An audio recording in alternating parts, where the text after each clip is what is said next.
Yang terhormat Bapak-Bapak, Ibu-Ibu, salam Pancasila. Pada hari Rabu tanggal 25 September tahun 2024, saya akan mengomentari kasus Pripyat Kaisang berakhir di kas negara. Ketika Kaisang Pangarap bersama istrinya Irina Gununo naik pesawat private jet ke Amerika Serikat dengan biaya sewanya cukup mahal, mendapat perhatian masyarakat menuduh Kaisang Pangarap tidak punya rasa empati kepada orang yang tidak punya atau miskin hanya makan 3 kali dalam satu hari mengalami kesulitan yang tinggal di bawah kolong jembatan dan lingkungan kumuh. Sebaliknya Kaisang Pangarap bersama istrinya Irina Gudono berpoya-poya hanya beli roti saja seharga 400.000 dan belanja pakaian sampai ke Amerika Serikat naik pesawat private jet yang biaya sewanya cukup mahal.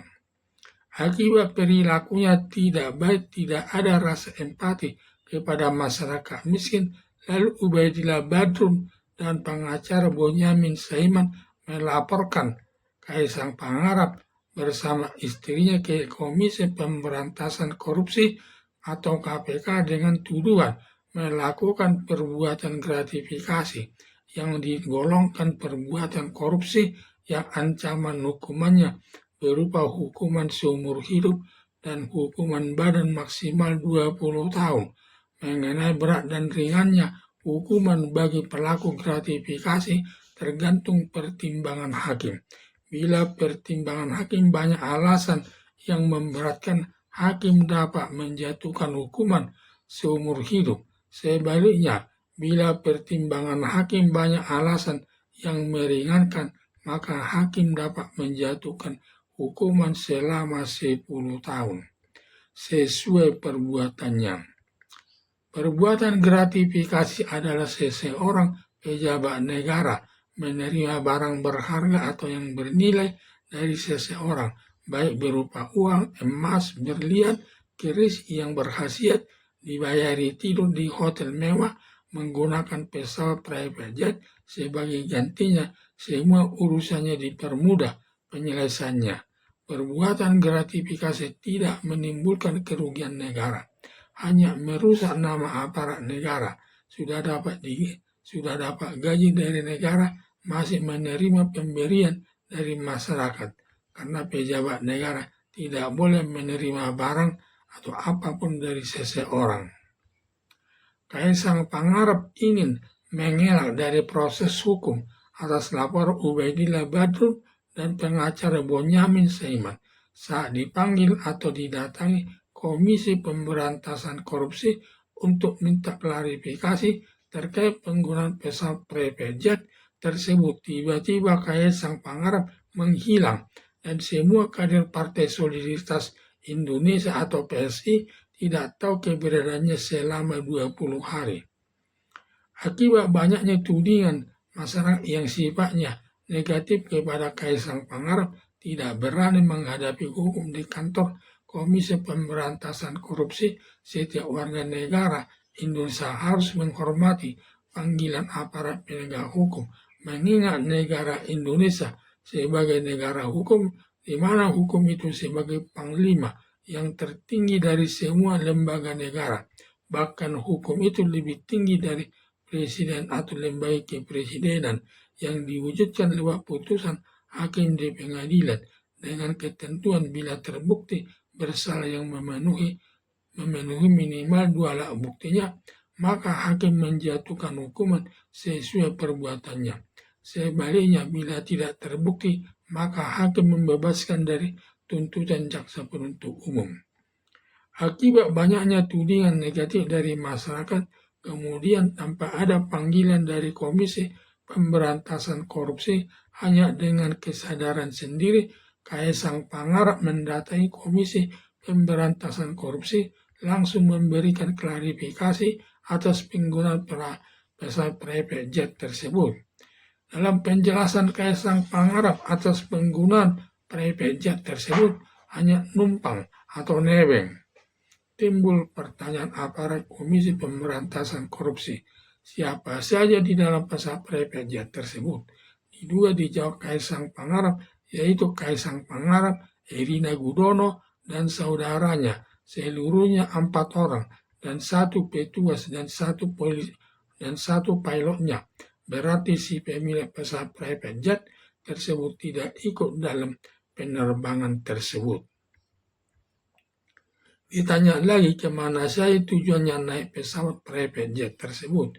Diduga dijawab Kaisang Pangarep, pertama menuju ke Jepang, lalu menuju ke Amerika Serikat, kemudian ke Philadelphia. Diduga mengurus pendidikan Erina Gudono akan kuliah di salah satu di universitas di Philadelphia.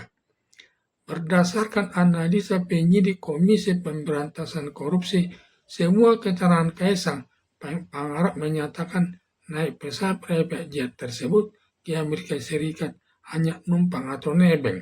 Sangat diragukan dengan alasan antara lain, yaitu 1. Kalau numpang atau nebeng, biasanya pemilik pesawat private jet tersebut ikut dalam penerbangan tersebut.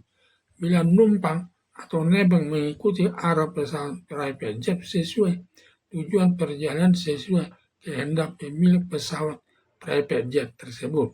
Padahal dalam menggunakan pesawat private jet tersebut, arah perjalanan ditentukan Kaisang Pangarep menuju ke Jepang, dulu baru ke Amerika Serikat, terakhir menuju ke Philadelphia. Setelah Kaisang Pangarep selesai memberikan klarifikasinya, selanjutnya Kaisang Pangarep minta cara penyelesaiannya dengan baik tanpa dibawa ke jalur hukum penyelesaiannya. Lalu KPK menjelaskan mengingat dalam masalah gratifikasi sudah cukup buktinya, telah memenuhi minimal 2 alat buktinya, sebenarnya Kaisang Pangarep sudah dapat ditetapkan sebagai tersangka.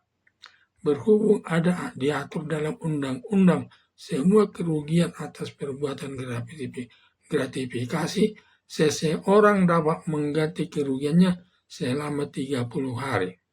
Lewat dari 30 hari, Kaisang Pangarep dapat ditetapkan sebagai tersangka untuk diselesaikan lewat pengadilan. Sehingga KPK menganjurkan berhubung belum lewat waktunya 30 hari, selesaikan saja semua kerugian diganti 90 juta per orang dikali 4 orang. Jumlahnya 336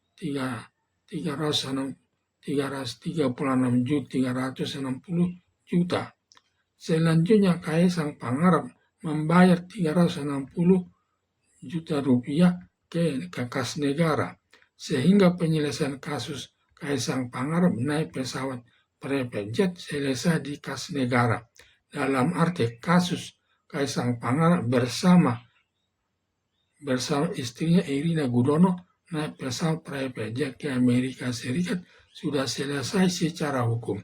Untuk itu masyarakat umum jangan mempermasalahkannya lagi.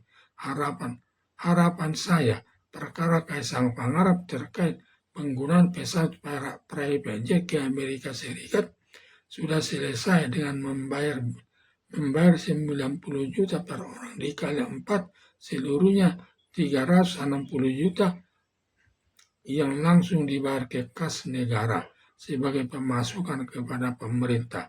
Dengan demikian, secara hukum sudah selesai di depan kas negara. Dengan demikian, masyarakat dapat menerimanya dengan baik. Sekian dan terima kasih.